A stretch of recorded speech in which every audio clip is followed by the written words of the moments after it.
Hello friends, welcome to knowledge circle. दोस्तों, आज की इस वीडियो में बात करने वाले हैं सीबीएसई रिक्रूटमेंट में जो जूनियर असिस्टेंट और सीनियर असिस्टेंट की वैकेंसी निकली थी, उसमें टाइपिंग की जो प्रोसेस है वह कैसे होती है, टाइपिंग कैसे कैलकुलेट की जाती है और केडीपीएच और फंड का क्या रोल होता है। ये सारी चीज़ें आपको इस वीडियो में मिलने वाली हैं। बहुत ही इम्पॉर्टेंट वीडियो है। अगर आप लोग टाइपिंग की प्रैक्टिस कर रहे हैं और लॉकडाउन में बहुत से कैंडिडेट टाइपिंग की प्रैक्टिस भी कर रहे हैं, तो बहुत ही इंपॉर्टेंट वीडियो आपके लिए होने वाला है। आइए शुरू करते हैं आज का अपना वीडियो। दोस्तों, सबसे पहले मैं आपको दिखाना चाहूँगा कि जूनियर असिस्टेंट में टाइपिंग कितनी मांगी गई है। तो यहाँ पर दिया गया है कि टाइपिंग आपकी 35 वर्ड पर मिनट के हिसाब से इंग्लिश में मांगी गई है, जिसमें 10,500 KDPH भी मांगा गया, यानी की डिप्रेशन पर आवर। इसका फुल फॉर्म होता है की डिप्रेशन पर आवर के हिसाब से आपको 10,500 वर्ड टाइप करने होंगे। और वहीं हिंदी की बात करें तो 30 की स्पीड से यहाँ पर हिंदी में टाइपिंग मांगी गई है। 9,000 KDPH यहाँ पर मांगा गया है। अगर सीनियर असिस्टेंट की बात करें तो यहाँ पर टाइपिंग 40 वर्ड पर मिनट के हिसाब से मांगी गई और KDPH यहाँ पर 12,000 मांगे गए हैं। दोस्तों, अब बात कर लेते हैं कि आपकी जो टाइपिंग कैलकुलेट कैसे की जाती है। तो उसके लिए कुछ रूल्स हैं, कुछ फार्मूलेस हैं, उनके अनुसार ही आपकी टाइपिंग कैलकुलेट की जाती है। आप लोग यहाँ पर एक ये पैराग्राफ देख रहे हैं छोटा सा, जिसे मैंने लिखा the knowledge circle YouTube channel always show important and true news, so it is like share and subscribe. अगर आपसे इसमें यह पूछा जाए कि इतना टाइप करने के बाद आपकी क्या स्पीड निकली है, जैसे कि यहाँ पर लिखा है द THE, तो यहाँ पर 3 स्ट्रोक या फिर हम लोग करेक्टर कहें, 3 करेक्टर आपके ये हो गए THE। इसके बाद आपने स्पेस दिया, 4 यहाँ पर हो गए K5NO6 O7 W8 L9 10 11 12 13। इसके बाद फिर स्पेस 14 15 16 17 18 19 20 स्पेस 21 22 23 28। इसी तरीके से आपके स्पेस सहित स्पेस इसमें इंक्लूड होता है। ये सारे वर्ड यानी करेक्टर आपके कैलकुलेट किए जाते हैं। और जैसे कि यहाँ पर दोस्तों आप लोग देख रहे हैं कॉमा लगा है, तो कॉमा भी आपका कैलकुलेट किया जाएगा। बैक स्पेस आपका इसमें कैलकुलेट नहीं किया जाएगा।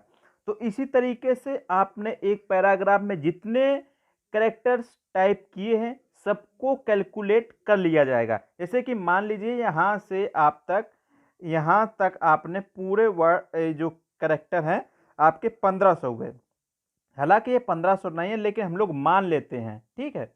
तो 1500 ये आपने कैरेक्टर टाइप किए 10 मिनट में, आपको समय लगा यहाँ पर 10 मिनट। अब हमको इसकी ग्रॉस स्पीड क्या हो गई, आइए देखते हैं फार्मूला क्या है। साथियों, ये फार्मूला है ऑल टाइप इंट्रीज, यानी आपके जो कैरेक्टर वर्ड थे टोटल संख्या यहाँ पर लिखनी है आपको। बटे में यहाँ पर 5 है और इसके बाद टाइमिंग आपकी क्या थी मिनट में आपको लिखनी है। तो इसको कैलकुलेट करने के पास आपके पास आ जाएगी ग्रॉस स्पीड। तो यहाँ पर आपका कितना था 1500, ठीक है साथियों, 1500 था। और ये 5 क्यों आए, मेन इंपॉर्टेंट ये बटे में 5 क्यों रखे गए हैं साथियों। जो टाइपिंग की लैंग्वेज होती है, एग्जाम्पल से आपको टाइपिंग की लैंग्वेज में, जैसे कि आपको यहाँ पर द लिखा है, तो ये द पूरा एक शब्द नहीं हो गया। ये चीज आप लोग याद रखिए, द पूरा एक शब्द नहीं हो गया। अब जैसे नॉलेज, तो नॉलेज उनके हिसाब से एक शब्द से भी ज्यादा शब्द हैं इसमें नॉलेज में, क्योंकि ये लोग 5 करेक्टर को एक वर्ड मान के चलते हैं ऑन एवरेज। तो जैसे कि यहाँ पर द THE यहाँ पर 3 करेक्टर हुए, इसका स्पेस और के, तो यहाँ तक इनका एक वर्ड पूरा हो गया है। ठीक है साथियों, समझ गए होंगे। 5 करेक्टर मिलाकर के ये लोग एक वर्ड कैलकुलेट करते हैं, इसीलिए बटे में 5 दिया गया है सूत्र में। तो आप लोग समझ गए होंगे ये 5 किस लिए आया था। इसके बाद टाइम आपका क्या था 10। तो हम लोग इसको कैलकुलेट करते हैं, देखते हैं क्या आता है। तो ये एक स्लाइड है, इसमें आप जब कैलकुलेट करेंगे तो 5 15 300 और इसका जब इसमें भाग देंगे तो बराबर में 30 आ जाएगा। यानी 30 जो आई है ये आपकी ग्रॉस स्पीड आई है। ग्रॉस स्पीड क्या होती है?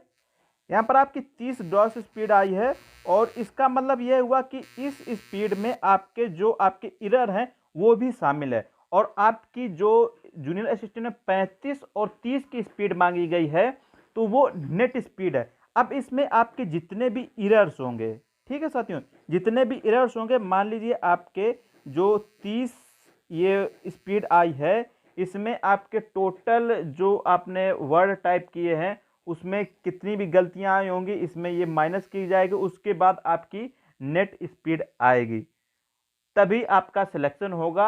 अगर जो उन्होंने टारगेट दिया है 30 या 35 उस ग्रॉस स्पीड में एरर्स घटाने के बाद अगर आपकी उतनी स्पीड आ रही तभी आपका सिलेक्शन होगा। एक चीज़ और है, काफ़ी स्टूडेंट कंफ्यूज रहते हैं कि गलतियां कितनी मान होती हैं।